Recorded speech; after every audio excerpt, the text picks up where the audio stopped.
actually beginning of the year, I wrote down like, these are the things I want. I wanted to be in this part of San Jose. I want it to be this big. I want to be next to Chipotle and all these, like, I wrote down all of it. It's on one of my Instagram story highlights. And I was just like, this is everything that I want, you know? I want it to be You're a kitchen. envisioning it, manifesting it. Yeah, Yeah, manifesting it. And then when I saw the location, I was like, I'm next to Chipotle.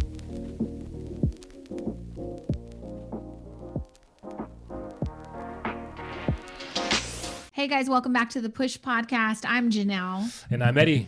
And we have a very special guest today. But before I introduce her, I want to let you know that this episode is going to be about delayed gratification. It's going to be about all of the hopes and dreams and aspirations that you have that you want to chase, but you might not know that it's not going to be an easy road, or you might think about giving up when things get really, really challenging. So we have. Can we just say this real quick? Can we just, okay, no, keep going. No, go ahead. No, after you say that, we'll talk about kind of the definition of delayed gratification. Well, tell the people. Well, delayed gratification, one, starts with having a desire or a want or a goal or a vision that you want for your life, but you're also willing to put in the time and the patience necessary in order to get that. Right. And so you know it, you can feel it, you know what it'll feel like to achieve it. And I'm sure Jessica will probably be able to talk about whether it exceeded that expectation and how it would feel.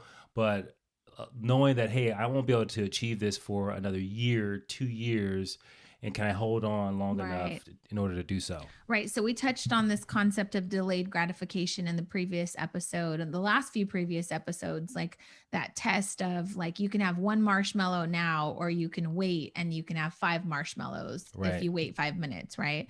And so that's kind of the theory behind building a business. Like, you want the fame, you want the brick and mortar, you want the revenue, you want the followers, you want the fans, but can you wait and endure everything that gets thrown at you along the way of trying to achieve those? Or will the road get too tough to where you want to turn back? So today we have the honor and great privilege to introduce someone who has become a great friend to us, Jessica Banh, the owner of Fancy Flavors. She started a business 9 years ago from her home. She found us a few years ago. We've been coaching and mentoring her for a few years. She's been a part of our tribe and community. And this past weekend, she was able to grand open her brick and mortar business after 9 years of hustle and grind. So we're so excited. We're working on getting proud. a applause button. Right. You need sound effects. Anyways, Jessica Banh from Fancy Flavors, welcome to the Push Podcast. How are you doing today? Hi, everyone. I am doing really well. Thank you guys so much for letting me be part of this, being part of your podcast. It's so cool because I get to listen in, and now I get to be a guest, which is super exciting. I'm famous now. No, I'm kidding. Right. You are. And your husband, Mikey, shout out to Mikey. He's one of my favorite students' husbands. Okay. We need a name for the dudes, but Mikey is such an incredible support system for you. He's been along the ride, for your journey for a very long time. And so I want to shout out Mikey, even if you don't want to. He was very helpful this week at the grand opening. And I know that you guys are going to be able to withstand all the trials and tribulations that building a business is going to come with. So shout out to Mikey. Yay! Shout out Mikey. Well, okay, so he's a big Push listener. Oh, well, shout out Mikey. Come on. Yeah, keep pushing. All right. Well, real quick. So this month is International Women's Month. I'm real psyched about it. I've been talking about it a lot. Yeah. I'm a true feminist at heart with my all the 3 daughters. 3 daughters and a wife. So Jessica, like, as a representative of the female race, and have done something fantastic. What do you think, just before we get into anything else, what is what do you want young women to know, like what's possible, or what would you give them as advice heading into this I month? would definitely say that set your goals and set your intentions and plan it out and you'll make it there, And I feel like women can do anything just as much as men can do, and there shouldn't be any gender boundaries in order to attain any goal that you want. I love it. Awesome. Amen, sis. And do you have a what in the world? I mean, we you're a guest. There's a what in the world. I know you had a grand opening weekend. Was there something that happened crazy? Did my wife do something that you were like, oh my God, what in the world? No, well, this weekend was just crazy in general. It was a super fun experience. And actually, last night I had a medium do a reading on me, and it was really interesting. Yeah, so I had I that. want to hear about it.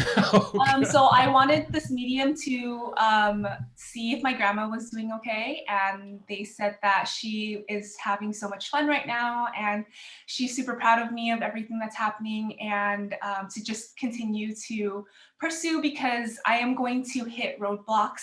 However, I just have to keep going, and it's just going to, she's going to be able to watch over me and make sure that I am very successful. So I love that so Wow. much. So, for those that don't know, Jessica Banh, like I said, she's been in this for 9 years. Her grandmother was her biggest supporter.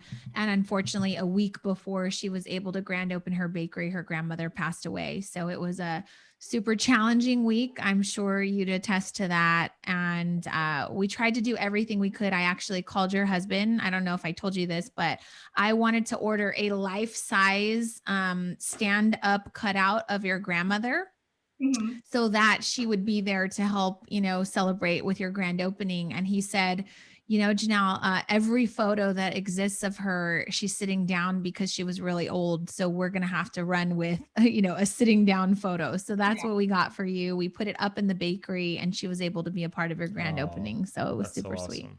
I really appreciate that. Thank you so much. Yeah, I love you. And I knew that it would be important for you to know that she was there. But we had a conversation, last week, and I was like, honey, I love you. And you're going to have to suck it up, though. Like, she did not want you to come all this way for you to be sad and miss out on everything that you've worked so hard for. So you did such a great job pushing through and persevering. So I just want to shout you out. Thank you so much. All right, so let's dive in. Tell people like how you got started. Obviously, you just grand opened a bakery, but your story is so relevant for people who are not even in the baking industry. So, what sparked or inspired you to even get into this? And tell us just a little bit about your journey and starting to build the business. Yeah, so I started baking years ago, of course, when I was a child, or maybe like in middle school. And I started baking with my aunt. She was the one who was a big inspiration for me to just even get there in the first place. And so all throughout high school, I just really enjoyed that baking process, even though it was like with cake mixes and everything. But I just really loved that I was able to gift people like a cake for their birthday. And so that was super fun. And upon high school graduation, there was actually a competition for a culinary school. And everybody was like, you should just do it. And I was like, okay, like I'll just try it out. And so I entered this competition, and it was almost like Iron Chef, where it was like, here are all the ingredients. You have an hour to do this, and then 15 minutes of plating, and you have to do this many plates. And it was pretty cool. So I did not know what I was getting myself into. I went in there, I created this like cake with some compote, like strawberry compote, and like the sugar cage on top of it. And I like had some strawberries cut, like, and so I sent it out, and then I looked at everyone else's pieces, and I was like, oh my gosh, like everyone else's stuff was like so much nicer. But for the ceremony, when they were announcing the winners, I actually won first place, which meant I got a full scholarship to culinary school. So What? yeah, and so I was like, this is Wow. a huge sign for me that I should be doing this, because I literally got a scholarship. And I honestly think that if I didn't receive the scholarship, I would not be able to go to culinary school, just because a vocational school is very expensive. And so I was like, I don't really want to gamble that. But yeah, so I went to culinary school. That's how I got like a lot of my professional training done. And I did my internship at a world-renowned golf resort in Pebble Beach. And I worked at a small family bakery. I started up my business while going to San Jose State and getting my bachelor's degree. And then after that, I got a job at Google as a pastry lead for 3 years. And then I found you, and then I literally like quit like my job like a week later. And then I decided to go full time into my business. So yeah. Oh my Wow. gosh. Okay. Wait. What, It's a how So whole did you new first, week. win so if first you, of all, yeah. okay, you won. However, you thought everyone else was better. Okay, you gotta Elaborate. unpack that for me. How did you win if you felt like everyone else's stuff was better? Was it more about taste than it was presentation? Like, how did you win? Or was it rigged? Or were you just It grading was yourself there. harshly? It was on the technical end because I made the sugar cage that went over the entire dessert, and the judges felt like that sugar cage was so technical that not everybody was able to make, and that really elevated my dessert, and like it gave a crunch with paired with the nice soft cake with the the flavor of the compote and all the stuff like mixed together. But they really felt like whatever I made was just elevated to the next level. And I was just like, I thought it was basic, and I can show you guys the photos later on, but I thought it was like, oh, it's just basic, and everyone else's stuff just looked really nice. But I'm thankful that they chose mine. What an amazing story. Isn't that like life though? Like when you do things that have with great fundamentals, great technique, and precision, it may not look so great, but you get an A for effort. but the quality is there. It's very different than kind of the superficial, looks good on the outside, but doesn't have the foundation. It's like that Millennium Tower. Have you heard of that? That tower they built in San Francisco? No. So they built this tower in San Francisco. It's like 58 stories, but they built it on sand. So one of the people that were living there, a marble dropped down on the floor, and it went like this from one side of the room to the other side of the room. And they said, "What is going on here?" So they called and complained. And so in doing the research and investigating, they found out that they didn't hit bedrock when they built this skyscraper. So the whole thing's gonna fall. So and the crumble. whole thing was sinking. It sunk like 18 inches over a year. Oh my gosh. So they had to go back and spend $100 million, or they still are working on it. They still haven't finished it, but it's in San Francisco right now, and they have to spend $100 million retrofitting, fixing it so that it goes down to bedrock, so that it actually has a solid foundation. Okay, that's your what in the world. That's then. my what in the world. But it's so relevant to what Jessica just said. Like everyone had these beautiful, creations, but they weren't hers built on was, a solid foundation. Yes, you hit bedrock. Love it. So you go through, many years where you're juggling a job, a career, and also bringing this like business to life. What were some of those things like in the early stages that maybe set you back and made you question? Did you ever question what you were doing? Those late nights, I definitely did question that a lot. Anytime I had any bad batches come out or anything like that, that was, that of course that will set you back behind. But yeah, so it's just a lot of that where I'm sacrificing a lot of my time, like sacrificing time with family in order to, finish an order or stay later for a pickup or something like that. Like a lot of those, sometimes I would question it because I would see like, wow, so one of my family's members have a 9-to-5 job and they're done. They have their weekend and I don't have my weekend. And so that was kind of hard, but I had to constantly remind myself, like, this is what I wanted to do. And the purpose of me running this business is to be able to serve my community and also have financial freedom on my end as well. And so, yeah. Right. So you did this for maybe 7 years. You were working your 9-to-5, juggling the business, building it, trying to just like keep yourself going. Right. And then when you finally were able to quit your job, well, when you came to me, you had done a pretty good job of establishing your business. It was an online business. I think you were working from a commercial kitchen, working from home. You had like couple little people helping, mostly family. And then you took Passion to Profit, our 8-week business course. And I think at the time when you found us, like how much revenue would you say you were generating? I was generating, I want to say about $60,000 in revenue. So a year. A year.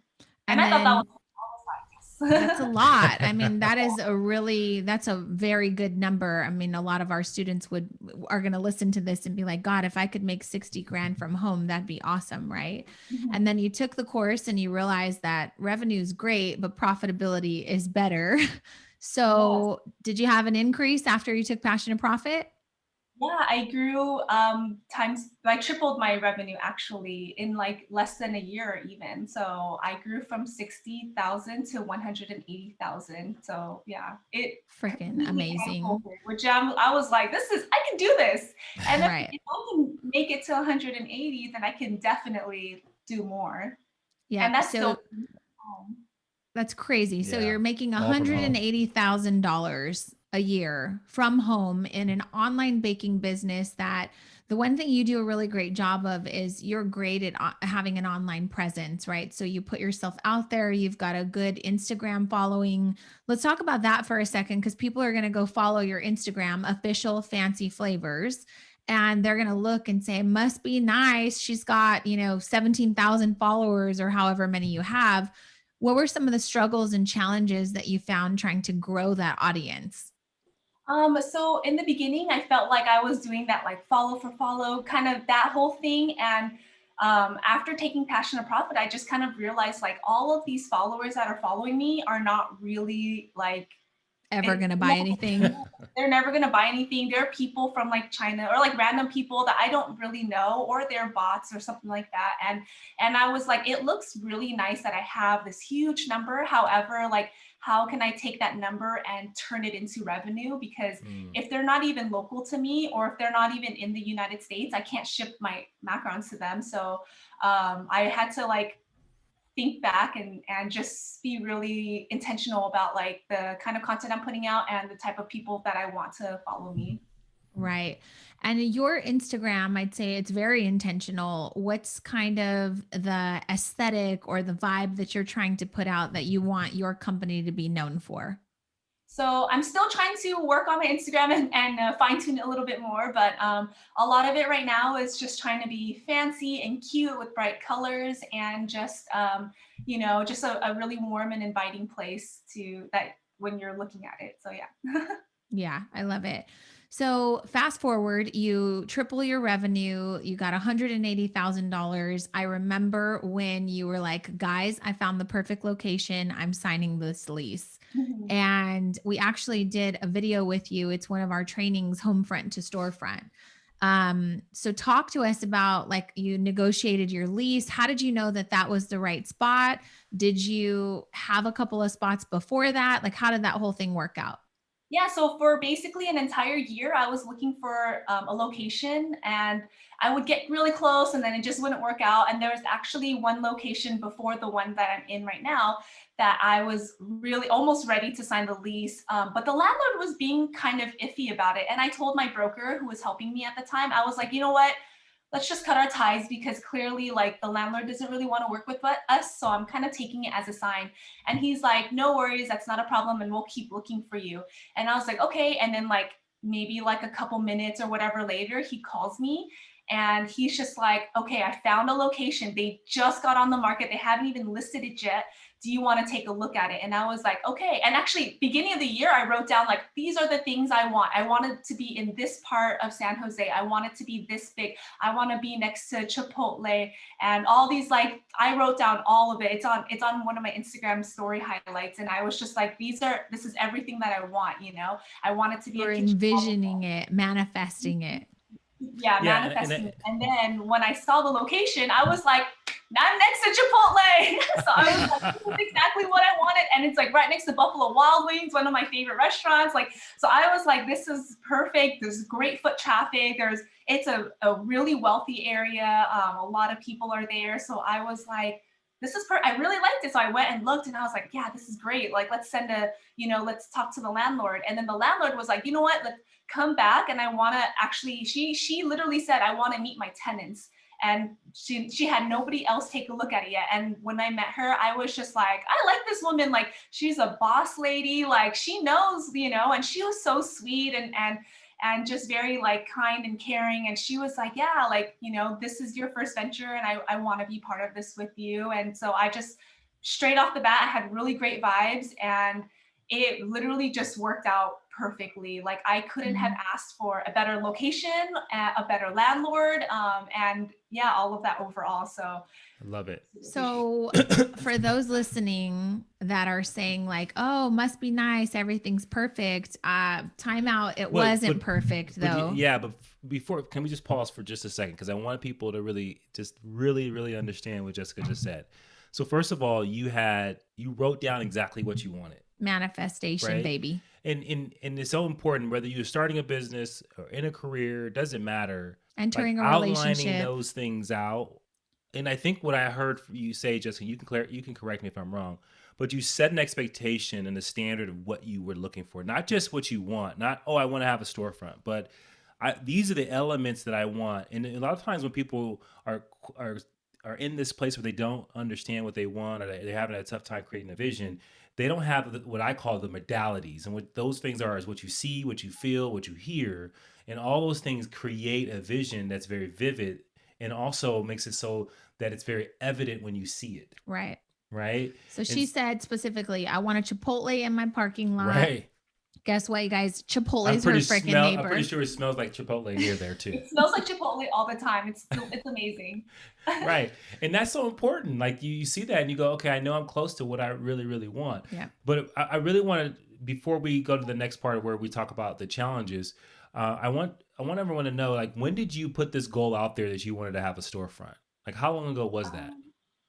So let's see, I think it was 2019, the beginning of 2019. That's when I decided to start looking for a location. And it took me until about August or September that I signed the lease. So it took a long time for me to find the perfect location because, I almost settled for maybe somewhere that was cheaper or smaller or in a more dangerous area just because it is cheaper or, something like that.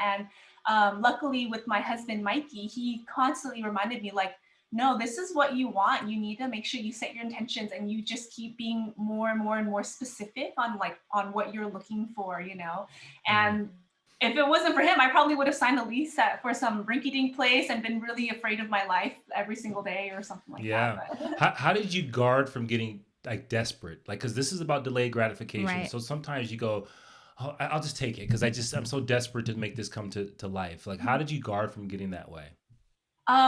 Mikey had to constantly remind me of like what my values are. And one of my biggest values is safety, because I want to be sure that not only am I safe, but my customers and my workers are also safe as well. And a lot of the areas that I was looking at was in a very unsafe neighborhood. And also it's just, will they be able to afford what Fancy Flavors is offering? I don't want to rob the community or anything like that. I want to be there to serve the community properly and still be able to grow and thrive. But just going back to the values and what my mission was. I love that. That's so good. And like to give you guys, a deeper dive into the delayed gratification that I have seen Jess exercise. She's, hitting the ground running for 7 years, hustling, grinding, working from home. And before she even signed the lease for her location, she was participating at all of these night markets, and the night markets, would require you to make 10,000 macarons or more, to go and have a booth set up to represent your business in the way that you wanted to represent it. Talk a little bit about how challenging that was, because that was delayed gratification at its finest. Like, you could have easily said, I need a kitchen now. Like, I need to just get into a space. I'm over here cramming to make 10,000 macarons from my home oven. Like I kind of went through some of those struggles with you. So talk a little bit about some of the challenges you had to stay at home and make it work. Yeah, well, actually, luckily, I was able to work out of a commercial kitchen at that time frame. So I was able to work there and be able to produce what I needed to produce. So luckily I had that. Otherwise, I would be up in my eyeballs wall to see But you did do a lot of prepping and stuff at home, and then you'd be loading things into your van and then kind Yeah. of going back and forth, right? And I Right. remember you had some major challenges with the person you were renting the commercial kitchen from, Oh my remember? gosh, yes, that was like one of the, I forgot about that. Yeah. So Yeah. See, I know all your problems, girl. totally forgot because I was like, oh my God, I was so mad. So the person I was renting my kitchen from is a family friend, and he is very much like, whatever you want, let me know, like very giving and everything. And there was just some scheduling conflict with him, and for whatever reason, his workers were being really resentful that we were in the space making all these macarons for this event that was literally coming up in a couple of days. And they would never tell me, but they would tell him. So then he would report to me saying, hey, when are you leaving? Because we have an event, and like all these things. And I was like, I wish you would have told me this sooner so I could have planned out better and all this stuff. And I was like, no worries. Like, what time you need us out? He's like 5 o'clock. So we'd like get out by 5, but then he'd be like, can you leave sooner? And that's a lot of back and forth, like just a lot of miscommunication. And I was really upset by that because I was like, we have to make thousands of macarons for this event. And it's almost like I have no place to bake it out of except from home, because like what else am I going to do, So Right. I And you had had to. paid a lot of money to be in that night market. So the goal was to show up to the night market with tons of product to Mm, be able to redeem, at least make the money that you invested, right? right. And so talk a little bit about that, because I remember this particular one, you were going crazy and like just so upset that all these challenges were arising. You weren't getting enough sleep. Yes. People were canceling on you. You had to have all these issues with the commercial kitchen. So I remember you go to the event. It's like a three day weekend event. And your husband had talked to you about your Oprah goal, right? Right. So Yeah. what was the goal that you wanted? And then what was the Oprah goal that you and your husband discussed? I think like I believe it was like my goal was probably like 5,000. He's like, "What's your Oprah goal?" And I was like, "I don't know, like 8,000." He's like, "I think you can do more." And I was like, "I don't really know. Like, I guess we'll see. We'll see. I don't really know like how much I'm gonna make." And I think this was one of the first couple ones that I've done. So I I just used that. I just based it off of my past experience of like past goals.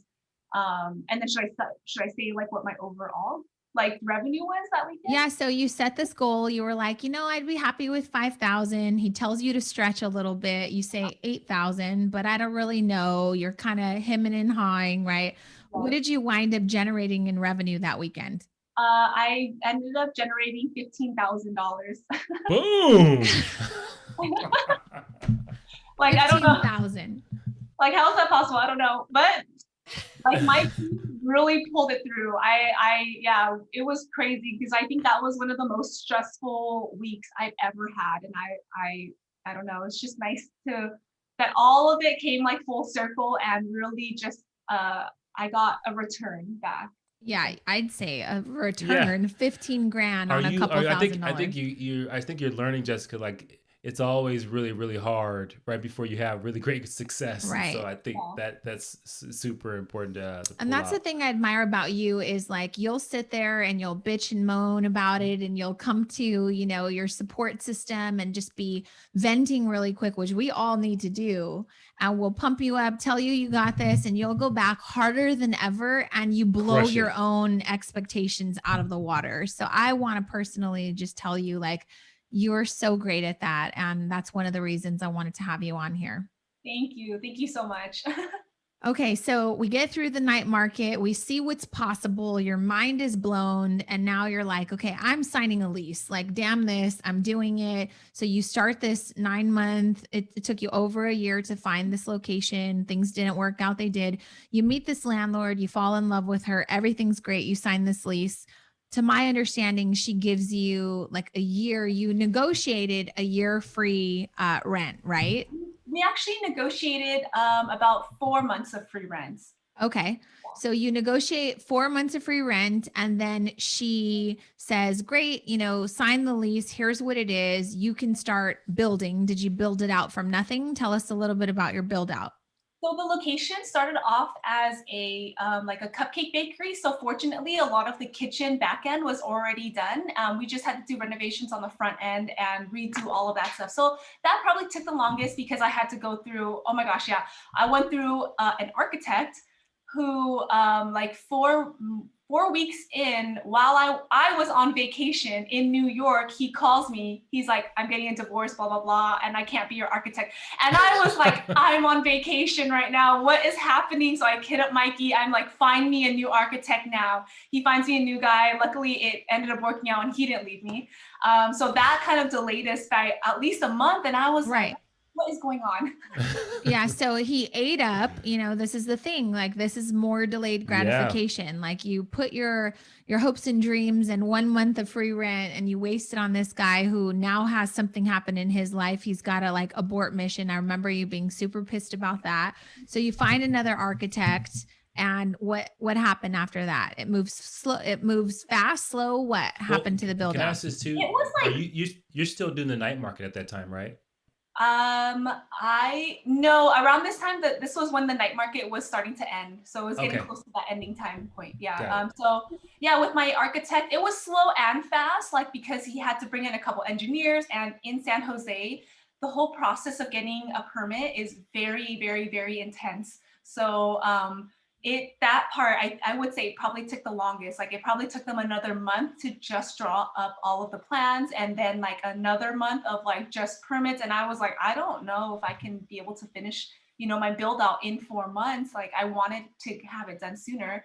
And then I found my contractor, and he was so I found a contractor before the one I have currently, and I was like, I'm ready to just sign this guy. Like I'm ready to sign the lease, but he was asking for like $300,000 for building out this bakery. And I was like, I don't have 3,000. And I almost was about to like make it work. I talked to my parents about it. I was like, how can we make this work? And my parents were even saying like, if you really want this guy, we will mortgage our house. But that means, if you fail, like, we are going to be homeless. And I was so like, I can't do that to them. I was like, I cannot ask them for that much money.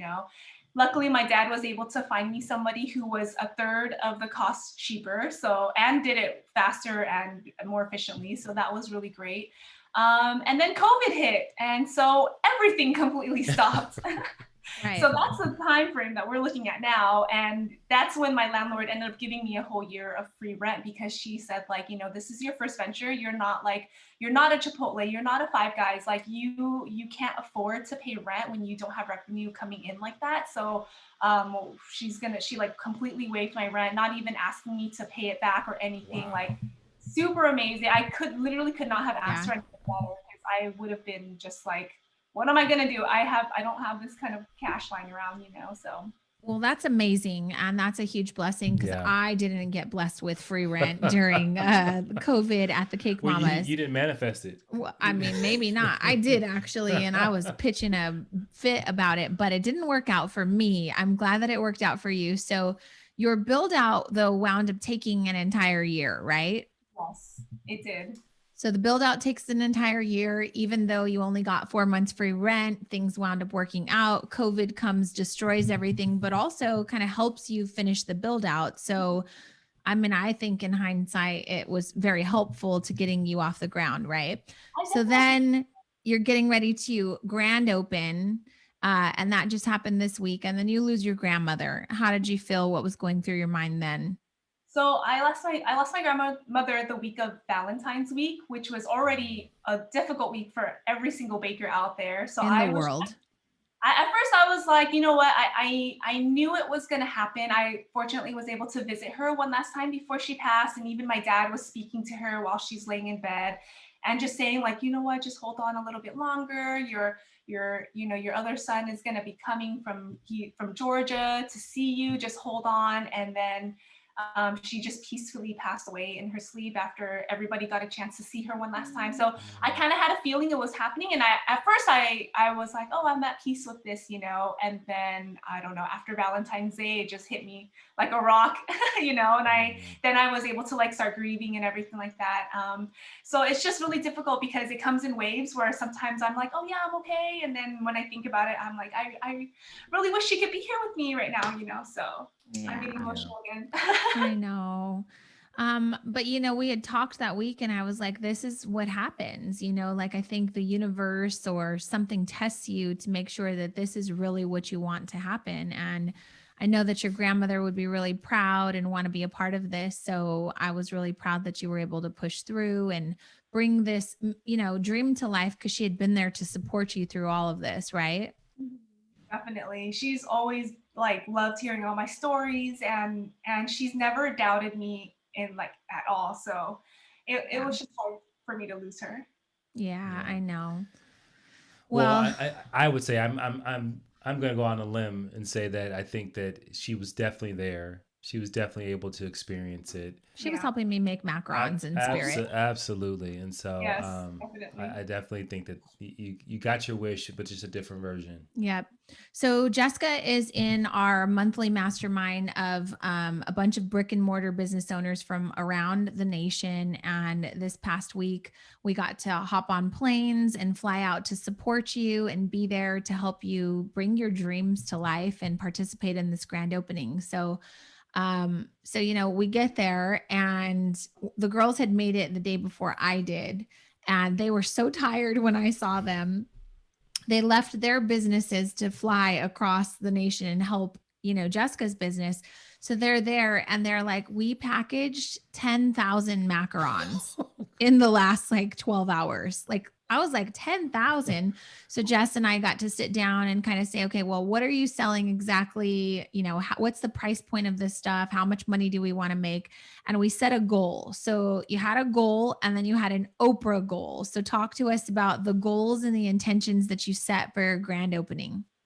So my Oprah goal was $20,000 just because I was like, if I could do 15,000 at a night market, I should be able to do 20,000 for my grand opening.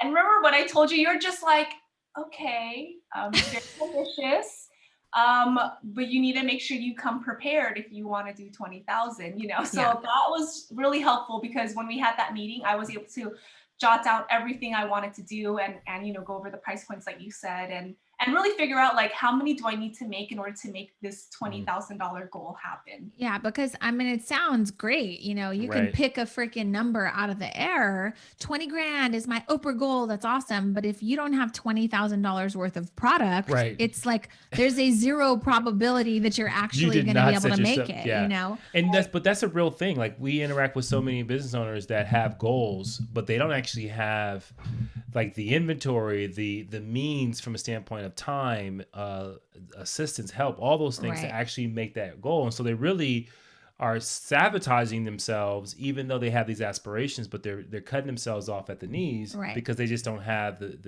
the actual operations to get there. Yeah. So I get there and we're like, our only focus is to make $20,000 worth of product to potentially sell. Right.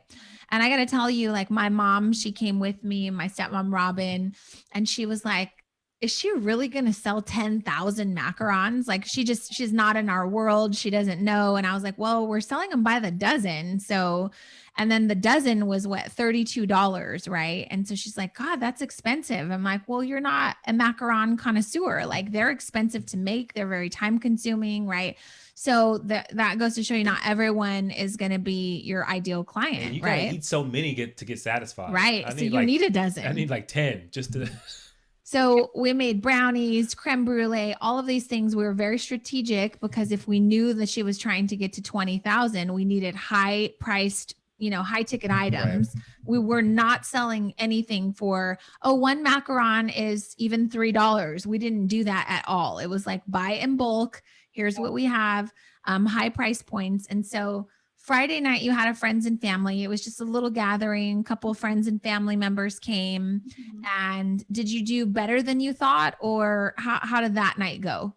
I wasn't expecting a huge turnout because it was basically just family. I gave the reins to my parents and I was like, invite whoever you want. So I didn't know what to expect.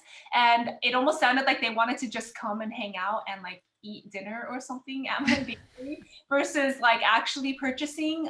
So I didn't really go into it with high expectations. So I think we made like $800 that night. And I was like, hey, that's 800 less that we have to worry about for the next 2 days. But then I was Right. also kind of a little worried, like, what if we don't meet our goals? But Well, we still had a goal of 19,200 based on the little $800 dent that they gave us, right? exactly, yeah. So we worked hard that night. We made the $20,000 worth of inventory, and now it was just a matter of who will come, right? So my mom said, "Well, where did she market? Like, how did she?" I was like, "I don't know." Like, we talked about getting out into the community. We talked about all these things, but she also just lost her grandmother. So either way, she's going to have a successful grand opening and be able to unveil what she's been working on for 9 years to the community. It's not so much about the 20 grand. And she's like, my mom is just an outsider. She's like, what is she going to do with all this inventory?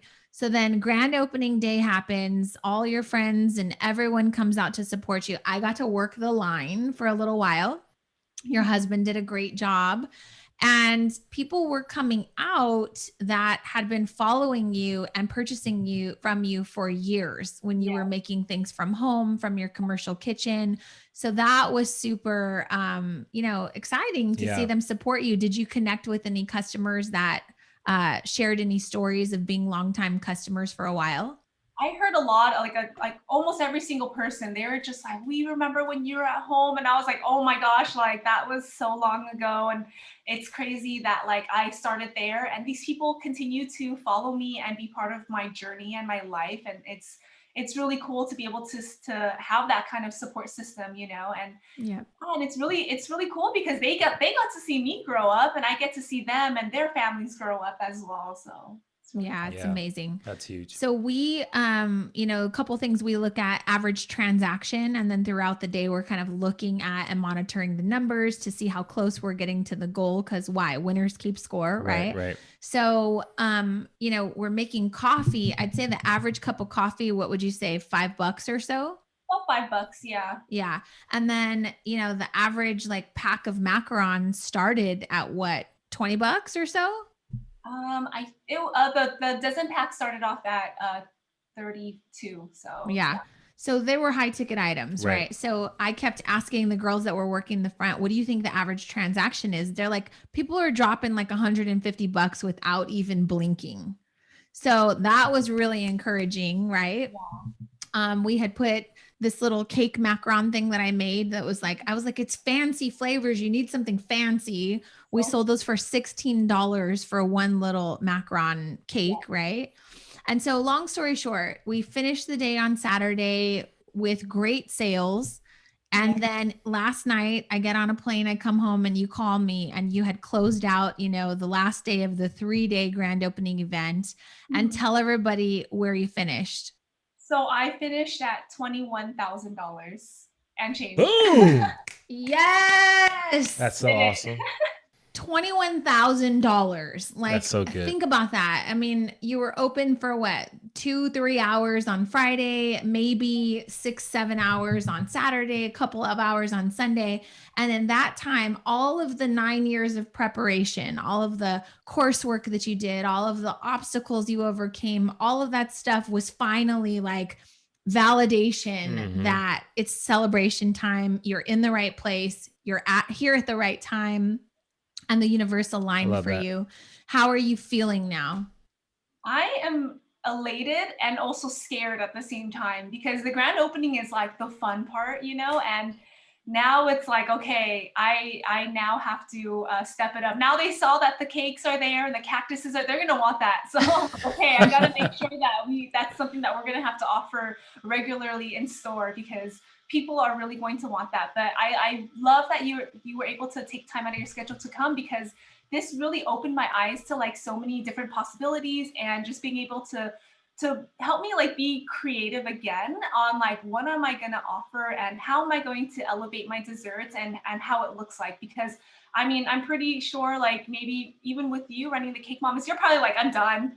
Like I don't have any more creative brain, power. Oh So God, that's my favorite part. Like if all I had to do was just come up with product development ideas, oh, I'd be so amazing at that.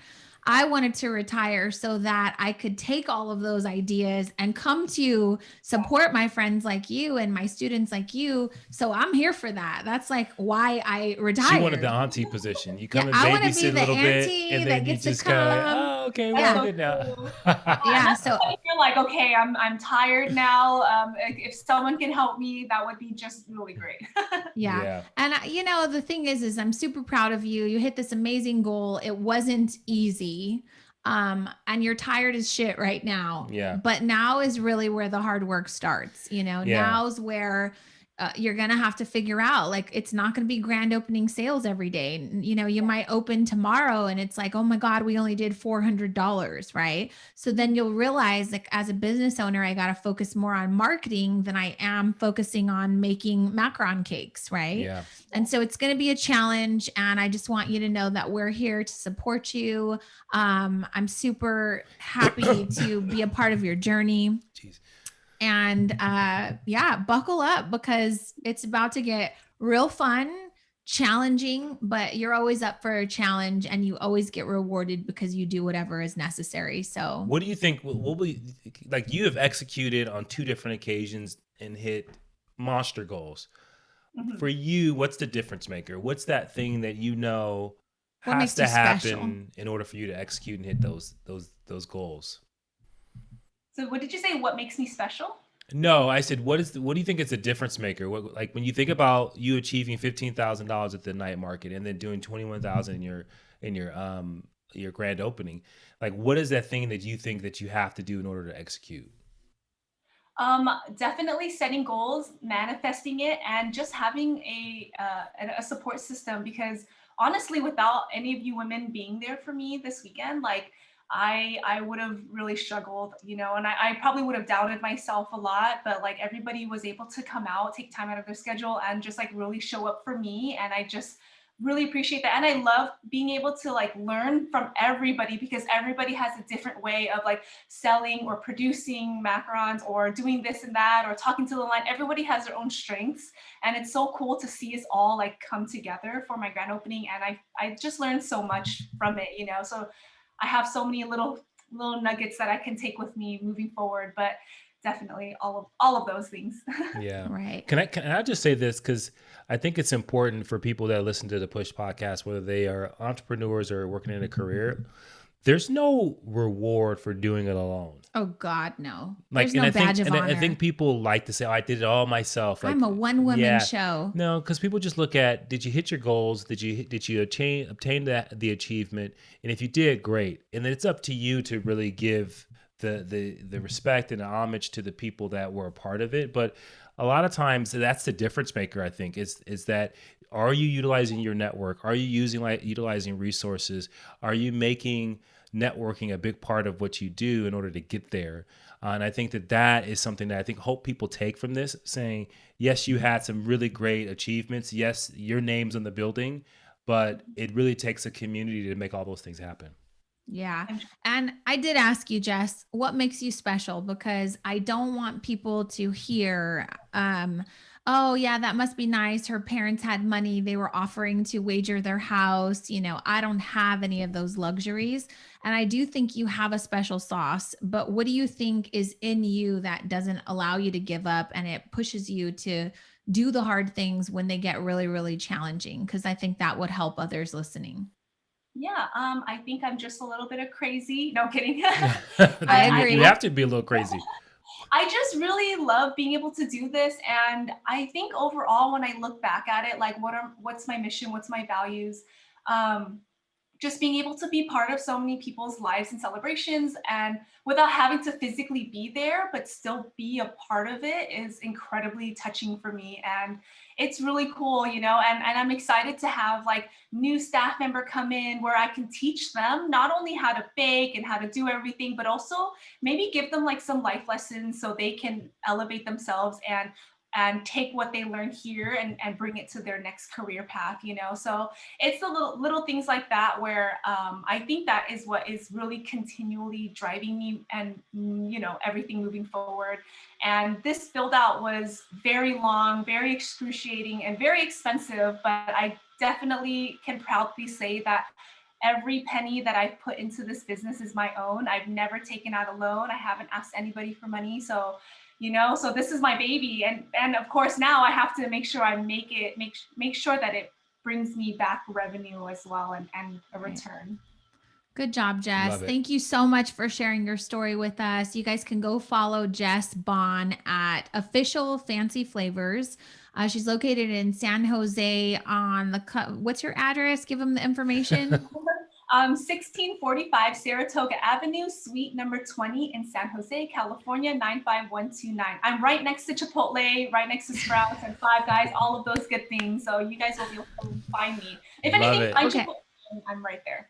Yeah. Love it. Okay. Last thing, I have a what in the world. It's Okay. going to blow everybody's mind. All right. So we're there at grand opening day and I'm in the back, you know, making macaron cactuses or whatever the heck I was making. Everyone's working super fast. And someone comes to the back and says, the bank in the parking lot just got robbed right now. And I was like, yes, that's awesome. That means they're sending the news vans and we can go out there and be like, hey, it's our grand opening day. We're so sorry that this happened, but don't forget, you can still come down, right? So we used it to our advantage. That is so wrong. And then they wound up kind of, you know, chopping down my plans a little bit because they closed down all of the streets. Yeah, it's an explosion. Yeah. Well, so it's not like there was an explosion in the bank and it was a robbery. I'm not saying that was great, but I was just saying like, well, this is good because, which is my personality, right? So we were like out there talking to the police, trying to get information, waiting for the news vans to come. And we just kept doing stories all day long, like telling people like, avoid this street, go here. And so the fact that there was a bank robbery and all of the streets were shut down on your grand opening is just more validation that shit is always going to go wrong. But there's always a way to persevere. Absolutely. So wasn't that great? So friendly tip for everyone, don't find a location next to a bank. I just want to know that.